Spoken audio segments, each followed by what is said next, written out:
My name is Dakota, and I have been a mentor for the last 2 years. I know what it feels like not to have someone there for me. I didn't really grow up in a home where we talked about our feelings. I just want to be a catalyst for people to know that they need support and really just provide the space for you.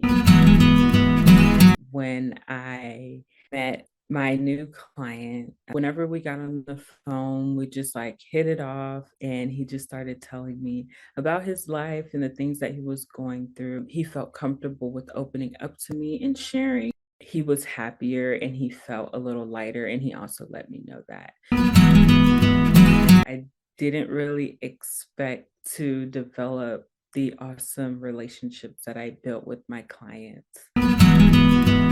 I always want to be there for my clients in every way that I can. And I just sometimes feel like if we're not in communication, sometimes maybe they're struggling or feel like I'm not there for them. But I feel like I always just want to make sure they know that I'm there for them. And I don't know if that is always felt. Yeah, I just want them to know that I support them.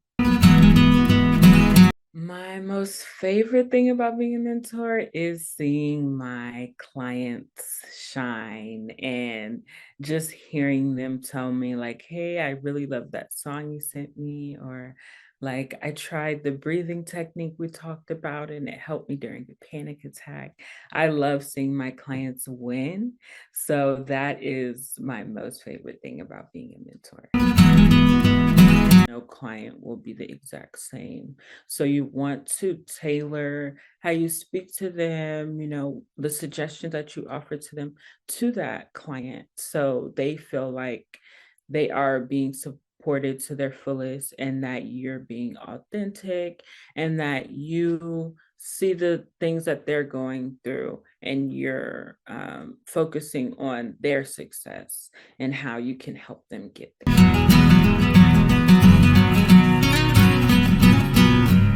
I really love hearing those praise reports from my clients, just knowing that they're getting closer to their goals and they see the light at the end of the tunnel and they know that I will be there to support them through that.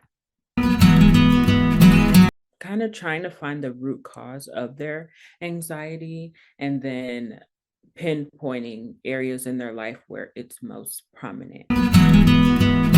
They also reminded me that I'm also a work in progress and knowing that as a mentor, I do the best as I can to support them.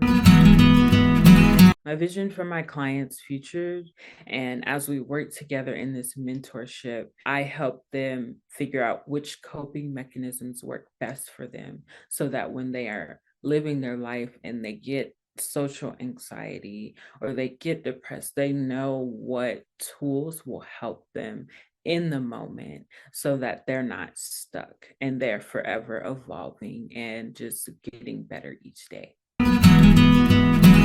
You deserve to live the life that you want for yourself, and your voice is very powerful. I just want my clients to remain confident in their truth, in their core beliefs, in their passions, and how they want to impact the world, and know that nothing can get in the way of that.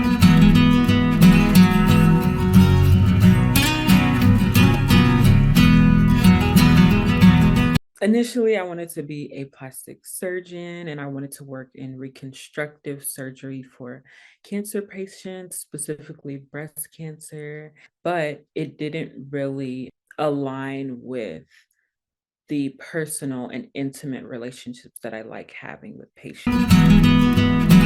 My parents pressured me into doing pre-med and going to medical school. And it was just a lot of pressure on me to become a doctor. And then I had a conversation with one of my friends, and they would just sat me down and they were like, what does Dakota want to do? I explained to them about, just wanting to talk to people and help people. That conversation was really eye-opening to me. I was able to identify that even though I want to be someone that's in the healthcare field, maybe being a doctor is not it. So I changed my major to psychology from pre-med, and it was just like it felt like a good fit, and I'm so happy that I did that. I have lived in Peru and I lived in Germany, and specifically Peru. I remember I was super excited to go, and then we got off the plane and it was nighttime. And there were every light that we stopped at on the way to our house, there were children at the lights and they were either selling stuff or just doing anything. There were even kids juggling and selling books. Like in Peru, you can buy anything on the street. It messed with my head because I was like, okay, we live in this nice house and like I don't have to worry about anything, but why are these kids on the street? That is something that I never forget about. And I always, am grateful for the blessings that I have in my life and all the opportunities that I've been able to participate in. It started with me having friendships where I could fully be myself and I was not judged. And that was instrumental for me having that support, just knowing that it's okay not to be okay and that my voice is valid and matters. I have battled with social anxiety, overcoming my life in my early adulthood. So, kind of going to therapy and addressing those issues like, why was I sad and why was I anxious? And I found out I was anxious because I felt a lot of pressure from my family to do well and like be amazing. And I also wasn't following my passion. I really learned what gets me out of those moods. I know that I can uplift myself in certain moments. I would say that today the world needs more people who are understanding and compassionate. And so just extending that hand of kindness out is very important. One of my nicknames is like Coda. So to young Coda, I would tell her that I shouldn't hold everything in. I would also tell young Coda that being vulnerable is not a weakness. I want everyone to know that no matter where you are in life, it doesn't matter if you're a teenager who's about to graduate from college, it doesn't matter who you are. It's always important to be your true self. I just encourage everyone to live your authentic self, be vulnerable, don't be afraid to show people who you are. Me owning my own wellness spa.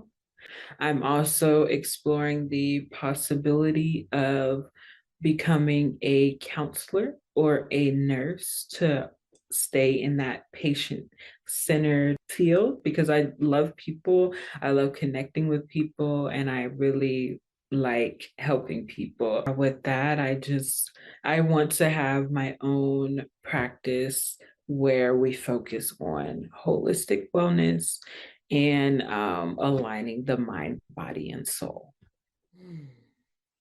Oh, that's a good question. Okay, I think I'm gonna redo that.